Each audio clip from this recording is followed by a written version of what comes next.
En enero de 2025, un intruso procedente de Rusia entraba por segunda vez en el Reino Unido como todo barco ruso que entra en aguas británicas. El buque Yantar estaba siendo vigilado por la Royal Navy muy de cerca.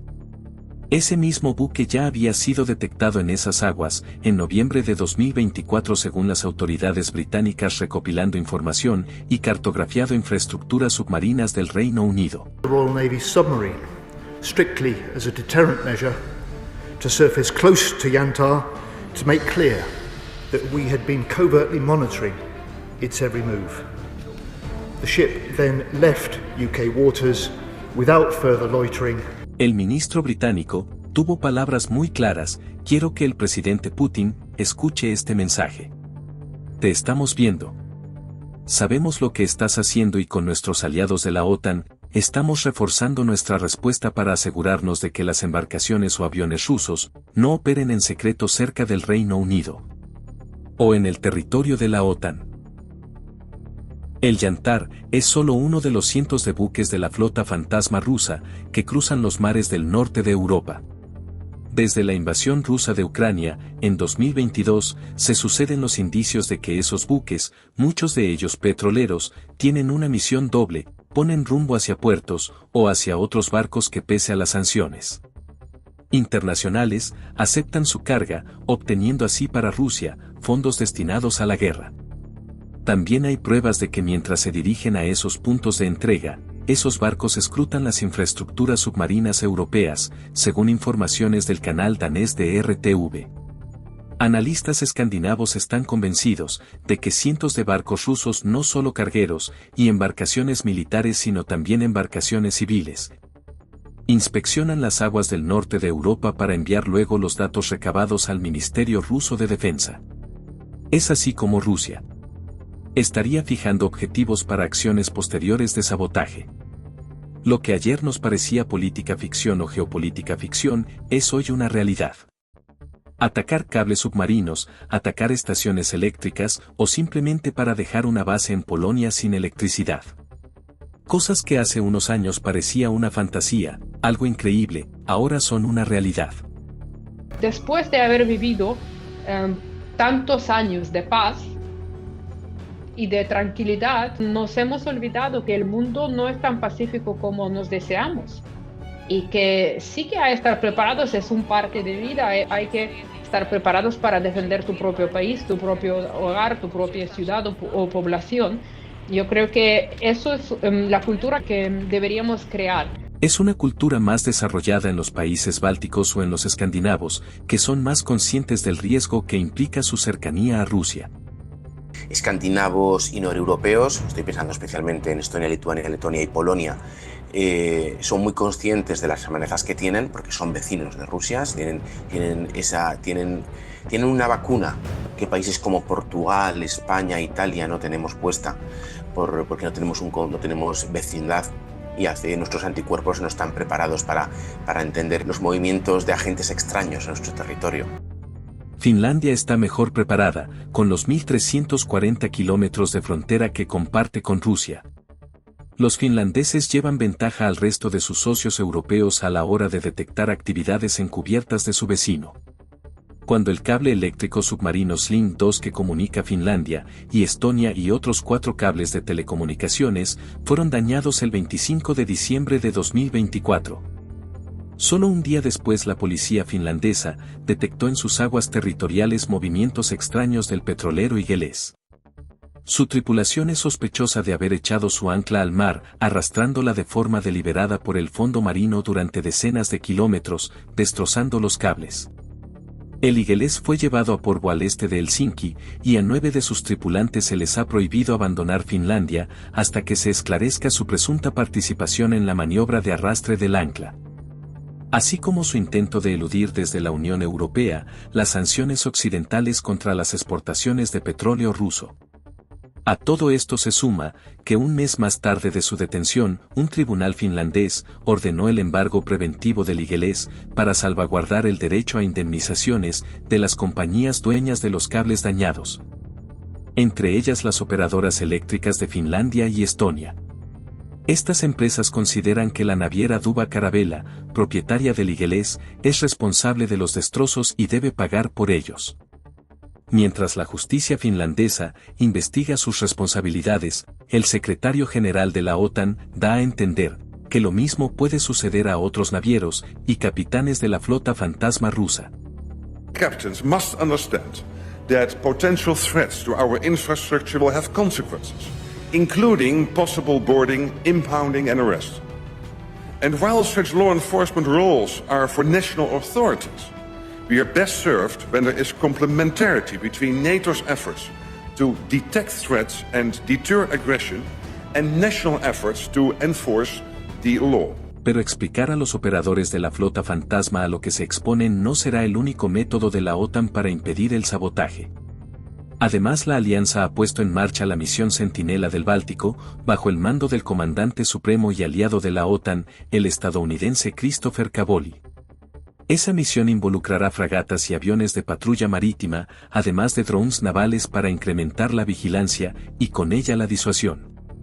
La pregunta es: ¿puede hoy la OTAN tener el control absoluto sobre el Báltico? No creo que es posible controlar todo al 100%. Si pueden controlar todo hasta, digamos, 80%, bueno. Pero el problema es que ahí van a invertir un montón en la vigilancia, pero hay otros modos de sabotear a estos países. Los que quieren sabotear van a encontrar una vía de hacerlo y seguramente que no lo van a hacer en el sitio más vigilado. Si tantos esfuerzos se meten ahí, entonces se abrirá otro hueco, otra puerta por la que se puede entrar. Y es verdad que en caso de un conflicto armado, la OTAN podría hacerse dueña y señora del Báltico y del tráfico que pasa por el Báltico. Pero a día de hoy no estamos en guerra, o al menos en una guerra convencional. Con lo cual, ningún país del Báltico, ni los escandinavos ni los países bálticos, pueden evitar la libre circulación de barcos que son aguas internacionales. Es posible tener un control sobre todo de los grandes buques. Lo que es imposible es asaltarlos e impedir que naveguen o saber qué están haciendo en tiempo real o impedir que bajen o suban un ancla. Porque esas aguas, según el derecho marítimo internacional, siguen estando abiertas a todos los barcos, con lo cual la Unión Europea y también la OTAN pueden llevar un seguimiento muy intenso de todos los que circulen por esas aguas, pero no es realista pensar que pueden impedir nuevos ataques de este estilo. Países europeos de la OTAN llevan casi 8 décadas sustentando su defensa en el respaldo de Estados Unidos, pero ese apoyo ya no puede darse por seguro tras la vuelta de Donald Trump a la Casa Blanca. Para Trump, la prioridad no será frenar el sabotaje dentro de la Unión Europea. A su comprensible exigencia de que los aliados europeos inviertan más en su propia seguridad, se suman ahora preocupaciones nuevas. ¿Deben tomar en serio las aspiraciones territoriales de Trump sobre Panamá, Canadá y Groenlandia? Groenlandia, como Canadá, está protegida de agresiones externas por el artículo 5 de la OTAN, amparada por Dinamarca. Groenlandia también forma parte de la Fuerza Expedicionaria Conjunta, un grupo de 10 naciones, creado por el Reino Unido en 2014, para organizar operaciones militares de respuesta rápida. Entonces, los países nórdicos de este grupo ¿llegarían a destinar su fuerza militar a repeler una agresión estadounidense contra Groenlandia?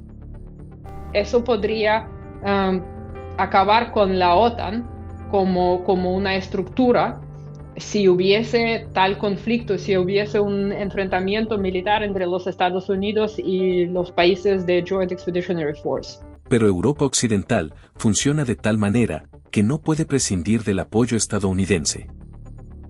Una empresa en Noruega que fabrica NASAMS necesita empresas estadounidenses que le fabrican radares y misiles para sus sistemas. Entonces hay tantos vínculos que no se pueden romper así de una. Y entonces eso se puede utilizar en contra de esos países o los países que se podrían poner en contra y decir, bueno, entonces no te vendemos más misiles, no te vendemos más radares. ¿Qué haces? Todo eso pone de manifiesto la debilidad de Europa Occidental actualmente. ¿Puede Europa defenderse a sí misma sin Estados Unidos? Es lo que se preguntaba el Tiempos Financieros, tras el triunfo electoral de Trump.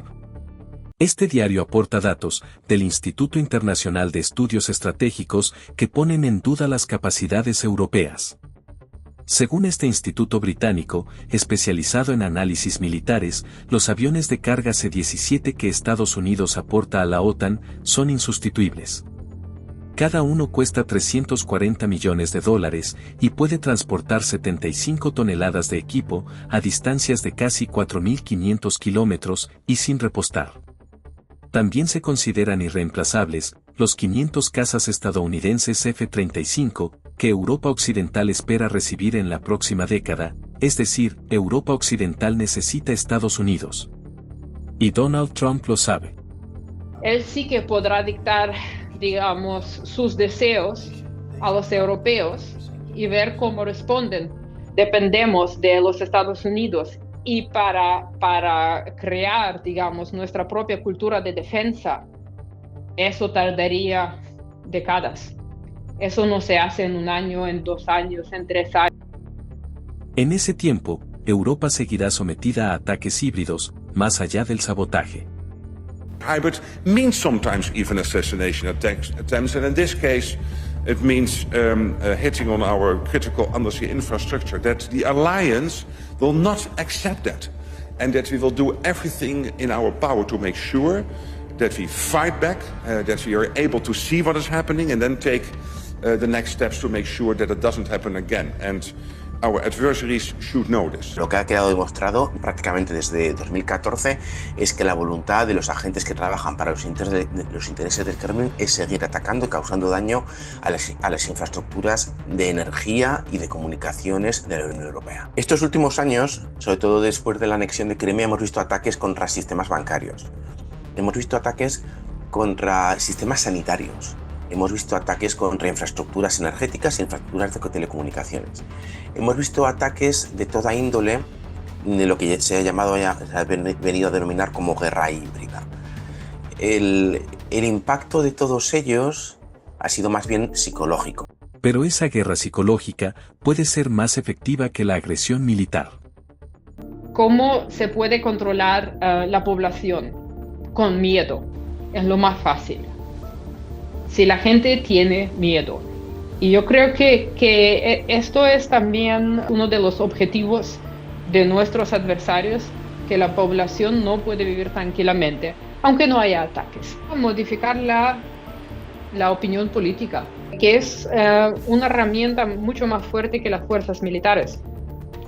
Es decir, que si tú puedes manipular la mente de tu adversario de tal forma que él no quiere luchar contra ti, pues esto es la victoria, la verdadera victoria. El peligro es este daño psicológico y sobre todo porque no se deja reconocer fácilmente, porque, bueno, si hay una intrusión en un sistema informático se puede detectar, se puede, digamos, remediar, pero si hay una intrusión en la mente de una persona o de muchas personas.